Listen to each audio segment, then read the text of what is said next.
For centuries, the Israelites toiled under the relentless Egyptian sun, building mighty cities, hauling heavy stones, and enduring the harshest conditions as slaves. Their days blurred together in a cycle of labor and exhaustion, their backs bent beneath the weight of oppression. Generations were born into bondage, never knowing freedom, their dreams shaped by the walls they built for others. In the quiet of the night, their voices rose in desperate prayer, echoing through the darkness. Each whispered plea was a cry for deliverance, a hope that someone, somewhere, would hear their suffering and remember their pain. Egypt, a land famed for its power and splendor, was for them nothing but a vast prison. The pyramids stood as monuments to their suffering. Hope flickered dimly, nearly extinguished by years of cruelty and despair. Far from the cries of his people in the silent wilderness, a solitary shepherd named Moses lived in obscurity. The desert winds carried only the bleating of sheep and the memories of a life left behind. Once a prince of Egypt, raised in luxury and privilege, Moses was now an outcast. He wandered the endless sands, tending his flock beneath the vast, indifferent sky, his royal past a distant memory. He had turned his back on Egypt, believing his story had ended in exile. Yet, as he gazed across the horizon, something deep within him stirred, a sense that his journey was not yet complete. The God of his ancestors, the God of Abraham, Isaac, and Jacob, had not forgotten his people. Their suffering had not gone unnoticed. In the wilderness, a mysterious force began to move, an unseen presence searching for a voice, a leader who would answer the call. Moses, a man caught between two worlds, prince and shepherd, Egyptian and Israelite, was about to be chosen for a destiny greater than he could imagine. The quiet solitude of his life was about to shatter. A storm was gathering on the horizon, one that would change the fate of a nation. A divine mission was about to begin, one that would demand courage, faith, and the heart of a true leader. One quiet night, high upon a rugged mountain, Moses noticed something extraordinary. A bush engulfed in flames, yet the branches and leaves were not consumed. The fire danced and glowed, but the bush remained whole, untouched by the heat. This sight was unlike anything Moses had ever seen in all his years as a shepherd. The desert air was still, and the only sound was the crackling of the mysterious fire. Compelled by curiosity and awe, Moses stepped closer to the burning bush. As he approached, a powerful voice echoed from within the flames, calling his name not once but twice. "Moses! Moses!" The voice was both gentle and commanding, filling Moses with a sense of wonder and fear. Trembling, Moses removed his sandals, for he realized he was standing on holy ground.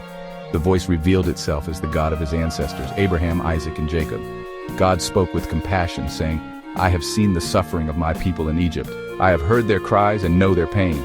Then God gave Moses a mission that would change his life forever. "Go now, lead my people out of Egypt, away from their bondage." Moses was overwhelmed by doubt and fear. He looked at his worn shepherd's staff and wondered, "Who am I to confront Pharaoh, the most powerful ruler in the land? I am just a humble shepherd, not a leader or a speaker." But God reassured him, saying, "I will be with you every step of the way."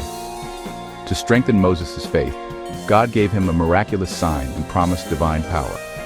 Moses felt a new sense of purpose stirring within him, as if the light from the burning bush had ignited a fire in his own heart.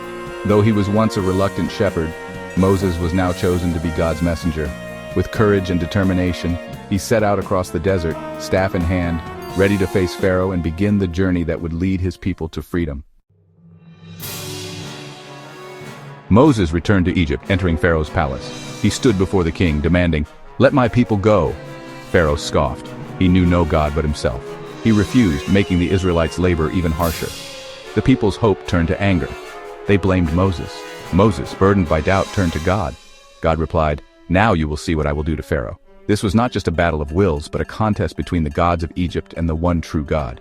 Pharaoh's stubbornness would set the stage for a display of divine power. The plagues began. The Nile turned to blood. Egypt's lifeline became death. Frogs swarmed the land, then gnats, then flies. Pestilence struck livestock, boils tormented the people. Hail and fire shattered the land, locusts devoured what remained. Darkness fell for 3 days, yet Israel had light. Each plague struck at Egypt's gods, proving them powerless. Pharaoh's heart remained hard, his pride unbroken. The plagues were not random, they were a message. Only one plague remained, the most terrible of all. The final plague struck Egypt with devastating force. The firstborn of every Egyptian household died that night. The cries of grief and heartbreak echoed through the streets, filling the air with sorrow and fear. In the royal palace, Pharaoh himself was shattered by loss, his heart heavy with pain and confusion. The land was plunged into mourning, and the people of Egypt were left reeling, unable to comprehend the scale of the tragedy that had befallen them. Overwhelmed and broken, Pharaoh finally relented. With a trembling voice, he ordered the Israelites to leave his land at once, desperate to end the suffering. The Israelites, who had endured generations of slavery and oppression, hurriedly gathered their belongings, preparing to depart under the cover of night. After centuries of bondage, the Israelites stepped out of Egypt as free people for the first time. The rising sun painted the sky with hope as they walked away from the only home they had ever known, their hearts filled with a mixture of joy, disbelief, and anticipation for what lay ahead. God did not leave them alone. By day, a towering pillar of cloud guided their steps, and by night, a blazing pillar of fire lit their path. The people followed in awe, sensing that something extraordinary was unfolding before their eyes. But Pharaoh's grief soon turned to burning rage.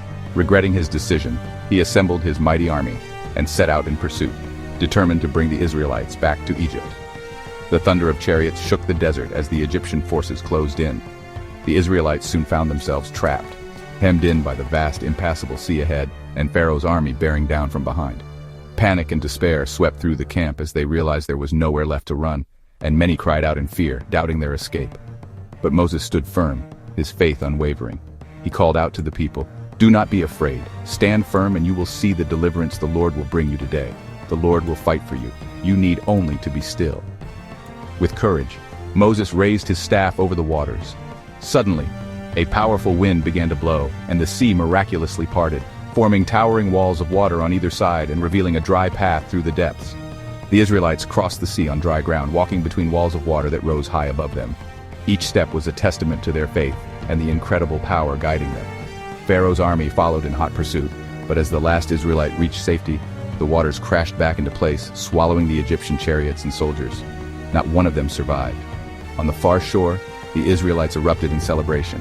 They were safe, free, and overwhelmed with relief and gratitude. The impossible had become reality. They gazed upward in awe, recognizing the power and faithfulness of God. Their hearts overflowed with belief and thankfulness for the miracle they had witnessed. With hope renewed, the Israelites set out into the unknown desert, their journey just beginning, trusting that the same God who parted the sea would guide them every step of the way.